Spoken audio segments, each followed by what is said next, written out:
the curriculum and the textbooks, and we have to be very, very careful and very, very sensitive what they want to change. So we try to keep the results. But having this, let me say, success, I tried to initiate a European, let me say, initiative, and contacted 3 European international organizations: the European Jewish Congress, the European B'nai Brit, and the EGA, to come together and, based on the Hungarian experience, let me target the European Union as a single voice of Jews and convince the European government to start something similar, because education is a local authority, government authority, not European. Only EGA answered. Every organization speaks out, and it's very good, very important. Need to talk about, need to speak out. But speak out is not enough, it's the first step. And there are many, many more steps to do. And I am very, very thankful for the action and protection in Hungary, which gave a organizational umbrella for this project in Hungary. And I am very, very thankful for EGA to give a, let me say, European umbrella and organizational background for this project. Unfortunately, to manage 26 more countries is far, far difficult than to manage a single country. So I hope that we will be able to continue this action, and you who represent the different countries will find a champion. It is the most important to have a champion who takes this responsibility on the Jewish side and goes and goes and goes and don't stop if there are bad and negative experiences. Thank you very much. As it was mentioned, the negotiation has been started with several European member states, country educational governmental officials. Bezrat Hashem, this will continue and will be a final result as it has happened in Hungary. Just one quick question. This 43 textbooks with 6-8 experts require some logistical demands as well. How long did this revising procedure take for this 43 books with this 6-8 experts? Well, we partnered with the educational authorities of Hungary when they started to re-engineer and centralize the whole educational system in 2010. So the formal cooperation with the first written agreement started in 2012, and the revision process took approximately 3 years. Not only the revision, but also the process included working together. And from 2015, the first textbooks were introduced on the 1st, the 5th, and the 10th grade of the schooling system, and every year one more grade was included. So now already the whole grades use the new textbooks. Thank you very much, and thank you all of you to be the audience of this really important, we believe, most important initiatives. Please share this information, disseminate this project, and help us to extend this project to any other European member countries as well. Thank you very much for all of you.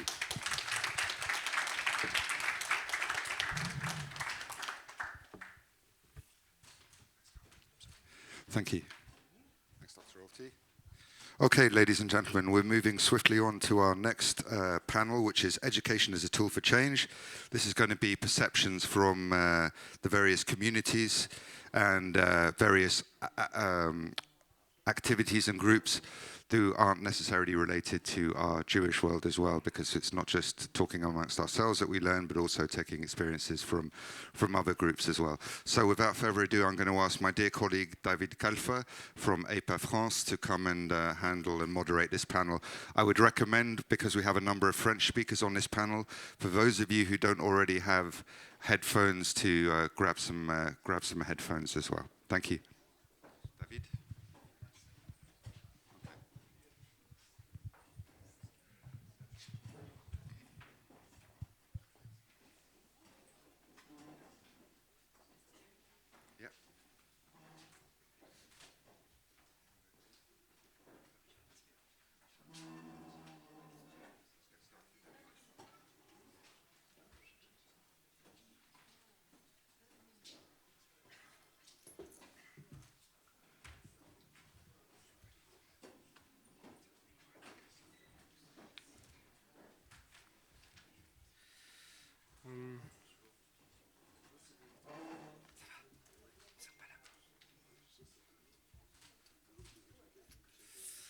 Hello, everyone. Hi, hello. So, as Alex just said, we're going to speak in French, as most of the speakers are French or Francophone. So, I hope that it's going to be fine for you.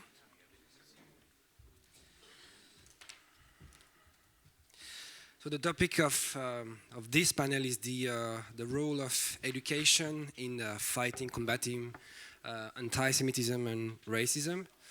I'm going to switch to French. OK.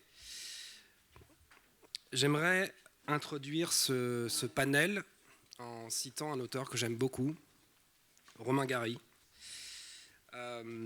qui donne une définition, je trouve, à la fois pertinente et exigeante de l'éducation et du rôle que l'éducation devrait jouer, la culture plus largement, dans la lutte contre l'antisémitisme. S'il veut vraiment dire quelque chose, le mot culture signifie, ou devrait signifier, un mode de comportement individuel et collectif, une force éthique agissante, à même de pénétrer l'ensemble des rapports humains et des manières de voir. Donc cette force éthique agissante, à même de pénétrer l'ensemble des rapports humains et des manières de voir, en Europe, elle repose sur un serment. Plus jamais ça. Ce devoir de mémoire, il est fondamental. C'est une exigence de justice, de vérité, mais il peut aussi finir par engendrer un rapport hystérique au passé. Et ce rapport hystérique, trop souvent, sacrifie l'histoire sur l'autel de la mémoire et contribue, paradoxalement, à déjudaïser le crime nazi et se retourne aujourd'hui contre les Juifs. Le conflit israélo-palestinien, d'ailleurs, de ce point de vue, en fournit une triste illustration, puisque les Juifs sont accusés de menées exterminatrices. Donc voici donc ma première question en guise de provocation. Dans quelle mesure le devoir de mémoire, tel qu'il est pratiqué aujourd'hui, rend les Européens politiquement idiots et moralement odieux? Ce sera ma première question. La deuxième, puisqu'on parle d'éducation, de culture, vous savez que l'éducation, c'est non seulement un apprentissage, l'apprentissage d'un savoir, mais c'est aussi un travail sur soi. Hein, une éthique agissante, disait Romain Gary. Et cette conscience agissante, c'est bien sûr et avant tout une pensée critique. Montaigne disait une tête bien faite plutôt qu'une tête pleine. Alors se pose ici un nouveau problème, et c'est ma deuxième question. Comment combattre des préjugés qui sont souvent enracinés dans les familles, qui sont les premières éducatrices, et contre lesquels l'école ne peut apporter qu'un correctif tardif? Comment désapprendre à haïr? Comment déconstruire les préjugés qui, par ailleurs, souvent sont fondés sur des affects? Et enfin, ma troisième remarque est également une question sur la configuration actuelle dans laquelle nous nous trouvons, qui, de mon point de vue, est inédite, parce qu'elle repose sur la confluence, la congruence entre trois formes d'antisémitisme. Un antisémitisme de gauche, anticapitaliste, anti-impérialiste, un antisémitisme de droite traditionnel, et un antisémitisme à fondement religieux. Et je crois que ce qui fait la jonction entre ces trois formes, c'est pour le coup aujourd'hui l'antisionisme dans sa forme radicale, qui repose avant tout sur l'auto-victimisation du peuple et qui est consubstantielle à l'affirmation de l'impunité des puissants. Ce que je veux dire par là, c'est que le cœur idéologique de l'antisémitisme aujourd'hui, je le crois, c'est la mentalité du deux poids, deux mesures, qui en gros désigne les juifs comme l'archétype des privilégiés, des profiteurs, et y compris d'ailleurs de ceux qui profitent de la Shoah. Donc, ma dernière question est la suivante. Comment lutter contre le renversement de la charge de la preuve? Je vous propose de commencer cette discussion. D'abord, je voulais dire que j'étais ravi d'animer ce panel. Il y a sur ce plateau un certain nombre d'amis qui me sont chers. Je voudrais peut-être commencer par donner la parole à Michel Gouari, notamment pour répondre à ma première question, qui encore une fois est une petite provocation, mais qui a, je crois, son utilité, puisque je la reformule. Comment lutter contre les déformations et l'instrumentalisation, si vous préférez, du devoir de mémoire, ou plutôt du retournement de cette mémoire contre les Juifs aujourd'hui, et encore une fois, je pense que le conflit israélo-palestinien en est la triste illustration. Michel Gouari. Okay. Thank you. I will speak in English. Sure. Go ahead. Je peux parler en français aussi, mais on va le parler en anglais. Hein? In Chinese, yes. Ouais. So the question that you asked and also the response on the grounds, I think that we can encapsulate it in what you are doing at the European March of the Living, because you are really taking care of this memory of the Holocaust. And what we are doing, beside the fact that the International March of the Living, after 30 years of activities, we have more than 260,000 alumni. But the last 2 years, we are now enlarging our reach out of non-Jewish high school students. And I think that is something very important, because we are going to schools and we are engaging high non-Jewish students. So for example, the figures of last year, we had a big delegation of 800 Austrian high school students, non-Jewish, who came with their teachers. And we have in Hungary, by the way, the March of the Living in Hungary is doing a fantastic reach-out project, and the guides of the Holocaust, those who are explaining Holocaust to their peer groups, are young high school students who are especially trained to do that work. And the wagon exhibition, they have a wagon exhibit, they're bringing a wagon from the Holocaust time to different cities in Hungary. And you can see there that the young high school students, Hungarian-speaking high school students, are explaining the Holocaust to their peer groups. And that's very impactful because at the end, just in Hungary, they reached out in the last 10 years 160,000 people. And when you are reaching out to 160,000 people, who are most of them non-Jewish at all, in different cities in Hungary and also in Romania, it gave you a fantastic opportunity to explain what happened during the Holocaust and especially to tackle with the current issues of Israel. Because obviously when you are meeting groups, when you are teaching about Holocaust, you will get a lot of questions about Israel, about the Palestinian-Israeli conflict. And so we must first of all train the teachers. We must train the educators and we must train also the guides, those ambassadors of goodwill, what we call the ambassador of memory, the guardians of memory, those who will transmit and pass on the memory of the Shoah in order to reach out all those high school students. Also, we have a partner in Lithuania, and I discovered that only in Lithuania, we have a partner in the European March of the Living Network that reach out 20,000 non-Jewish high school students. And what they are doing when you are speaking about the Holocaust, one of the most important questions that many of the high school students want to know, what is a Jew? What is the Jewish tradition? What is the Jewish religion? They don't know anything. So it's also a fantastic opportunity to explain about Judaism, to explain about Jewish communities, to explain what are the specificity of the Jewish culture and the Jewish values. So you can, when you are taking care of the memory of the Shoah and the Holocaust, you have a good opportunity to speak also on other issues and to fight against stereotypes and all those things that we know, and we gather also the teachers, and we gather all the frequently asked questions. So we have like guidelines of different questions that every student, if it's from Sweden or from Hungary or from Belgium, from France, will ask. And we must pass on this information. And I'm very thankful for EGA that we are here all together to speak about our experience, to exchange best practices and information. Thank you. Thank you, Michel. Sorry, I'm going to switch to French once again. J'aimerais bien savoir si vous voulez réagir à ce que vient de dire Michel. Donc je rebondis sur, notamment, enfin, je crois avoir compris que ce travail que tu fais au quotidien, c'est non seulement la mémoire de la Shoah, mais c'est aussi l'histoire. C'est aussi l'histoire du peuple juif avant la Shoah.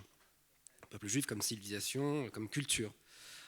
Est-ce qu'on n'a pas là justement un angle Yanis Roeder qui vient de publier un ouvrage sur justement l'enseignement de la Shoah. Donc Yanis Roeder, c'est un historien qui donc enseigne au lycée et qui est souvent confronté à des remarques du type que celles que j'ai décrites précédemment, c'est-à-dire le deux poids deux mesures, c'est toujours il y en a toujours pour les juifs.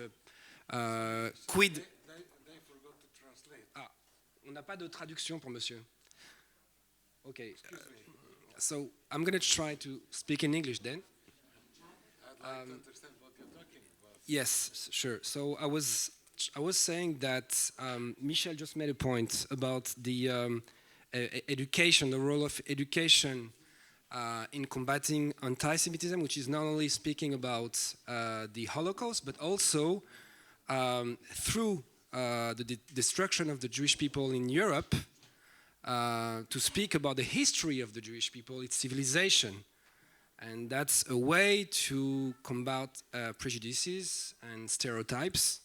I think he has a point, and I would like to ask you also if you think that, as you just said, Yanis Roeder, the historian, thinks we need to move forward from a history of what he called histoire lacrymale, which is basically kind of over-victimization of the memory, to the history, which means to understand the process of the creation of stereotypes, the history of anti-Semitism, its ideological roots, in order to better and more effectively fighting it. I would like to ask Michel Gruffinkel and get his analysis about it. Michel? Leonard Cohen wrote a song called There Is No Cure for Love. I believe, and maybe I'm going to shock you a little bit, that there is no cure for anti-Semitism. Just like a virus can stay dormant for many years and then reawaken just when the favorable circumstances are met, just in the same way, anti-Semitism may stay at a low level and suddenly rise again to a very high level. How so? I believe that the main problem with the Jews is, again, let me make a reference to folk and rock culture. I think that, Like that. we suffer of the John Lennon syndrome. You may remember that John Lennon was assassinated in front of his home in New York City in 1980. What you may not remember is that the murderer met with him, waited for him in the morning, met with him, and asked him an autograph. And the police investigation established that, in fact, the murderer was fascinated by John Lennon. So the problem with Jews is largely that we are the top John Lennon of world culture. We are the bestseller, the absolute bestseller in terms of world culture. We are to blame for the Bible, both the Old Testament and the New Testament, for the Quran to a large extent, and to a lot of what we find in popular culture. So we must know that anytime there is something like a crisis, any crisis, people will try to understand what is going on and will turn to the culture they live in, both the high culture, for instance, theology, or the low culture, popular culture in its crudest formulation. And more often than not, this brings to a tendency to burn what you adored the day before. You may, on Monday, have a very good opinion of the Jews. I'm sure that the king of Egypt, Pharaoh, had a very good opinion of the Jews on Monday. And then on Tuesday, the Bible says that a new king arose in Egypt, but there is another interpretation that it was simply the same king that changed his view about the Jews. What are we going to do with such a problem? How can we fight it in one way or another? First of all, I would like to dispel a fallacy that you can fight anti-Semitism with purely rational arguments. It has never worked in the past. It can help, but it has never worked as such in the past. Second, we should try to concentrate on the two reasons why, after 45, after the Shoah, there was a kind of cooling down of anti-Semitism, at least in the Western world. And we find, interestingly enough, we find two facts. We find Israel, and we find a global consideration on the Shoah and the responsibility of the Western civilization in the Shoah. Israel was very powerful for a period of time because simply, it's hard to us to remember, but we should try to remember, Israel simply smashed every prejudice about the Jews. The Jews were supposed to be fossils, to be parasites, to be, people, ruthless people, and all of a sudden they proved that they were the exact contrary of all that. So it had a sobering effect on the prejudice that are, as I said, and I will always repeat, that are part of the deepest layers of our culture. Second, there was the reflection by the Westerners and especially the Christians themselves about the Shoah. And now my question is, how come both things went wrong? This is a very personal opinion now that I'm going to express, and again, if I shock some of you, please take it as the expression of a sincerely held opinion and not as something polemical. But I believe that there has been an enormous responsibility on the part of the Israeli left and the Jewish left worldwide about the destruction of the positive image of Israel after 77.